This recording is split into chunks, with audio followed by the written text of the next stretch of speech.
1800 कोटींची जमीन, 300 कोटींचा व्यवहार, राजकीय आरोप, प्रशासकीय कारवाई आणि मोठी नावे.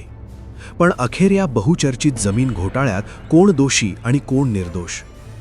मुंढव्यातील महार वतन जमीन प्रकरणात पार्थ पवार यांना क्लीन चिट मिळाली आहे. मात्र घोटाळ्याचे धागेदोरे थेट अधिकारी, जमीन विक्रेते आणि खासगी कंपनीपर्यंत जातात. नेमकं काय आहे विकास खारगे समितीच्या अहवालात? कोणावर कारवाईची शिफारस झाली आणि पुढे काय होणार? चला तर मग संपूर्ण प्रकरण समजून घेऊया सविस्तर. नेमकं प्रकरण काय आहे? पुण्याच्या मुंढवा परिसरातील सुमारे 40 एकर जमीन गेल्या काही काळापासून राज्याच्या राजकारणात आणि प्रशासनात चर्चेचा केंद्रबिंदू ठरली होती. ही जमीन महार वतन जमिनीच्या श्रेणीत येते. त्यामुळे या जमिनीच्या खरेदी विक्रीसाठी शासनाचे अत्यंत कडक नियम आहेत.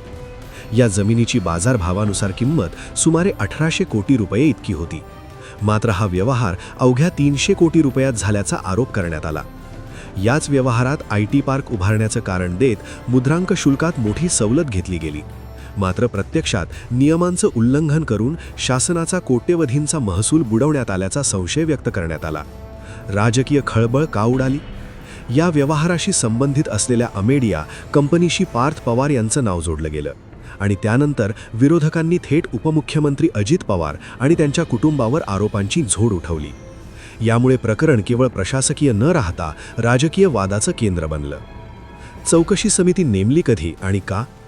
या प्रकरणातील आरोप गंभीर असल्याने राज्य सरकारने महसूल विभागाचे अतिरिक्त मुख्य सचिव विकास खारगे यांच्या अध्यक्षतेखाली चौकशी समिती नेमली. समितीने या व्यवहारातील सर्व कागदपत्रे, नोंदी, मंजुरी प्रक्रिया आणि अधिकाऱ्यांची भूमिका तपासली. विकास खारगे समितीच्या अहवालात नेमकं काय म्हटलंय? पार्थ पवार यांना क्लीन चिट. समितीने स्पष्टपणे नमूद केलं आहे की जमीन व्यवहाराशी संबंधित कोणत्याही अधिकृत कागदपत्रावर पार्थ पवार यांचं नाव किंवा स्वाक्षरी नाही. त्यामुळे या व्यवहारात त्यांचा थेट किंवा अप्रत्यक्ष सहभाग आढळत नाही. परिणामी पार्थ पवार निर्दोष असल्याचं समितीने स्पष्ट केलं आहे. मग दोषी कोण ठरले? अमेडिया कंपनीचे संचालक दिग्विजय पाटील. चुकीच्या पद्धतीने मुद्रांक शुल्क सवलती घेतल्याचा ठपका. शासनाचं आर्थिक नुकसान केल्याप्रकरणी 21 कोटी रुपयांची वसुली करण्याची शिफारस. जमीन विक्रेता शीतल तेजवानी. संगनमताने नियमबाह्य व्यवहार केल्याचा आरोप.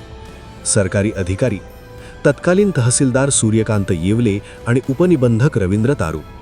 या अधिकाऱ्यांनी जाणीवपूर्वक नियम डावलून नोंदणी प्रक्रिया पूर्ण केल्याचं अहवालात नमूद. आत्तापर्यंत झालेली कारवाई: तहसीलदार सूर्यकांत येवले आणि उपनिबंधक रवींद्र तारू निलंबित, पोलीस कोठडीत. मुख्य आरोपी जमीन विक्रेता शीतल तेजवानी अटक. अमेडिया कंपनीवर आर्थिक दंड आणि वसुलीची शिफारस. पुढे काय?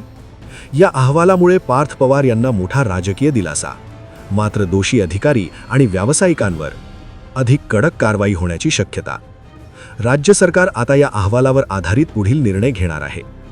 1800 कोटींच्या जमिनीचा हा घोटाळा एका नावापुरता मर्यादित न राहता तो प्रशासनातील भ्रष्टाचार, सवलतींचा गैरवापर आणि संगनमताचं वास्तव समोर आणतो. पार्थ पवार निर्दोष ठरले असले तरी हा अहवाल अनेक प्रश्न उपस्थित करून जातो. आणि आता सगळ्यांचं लक्ष आहे, दोषींवर खराच कठोर कारवाई होणार का?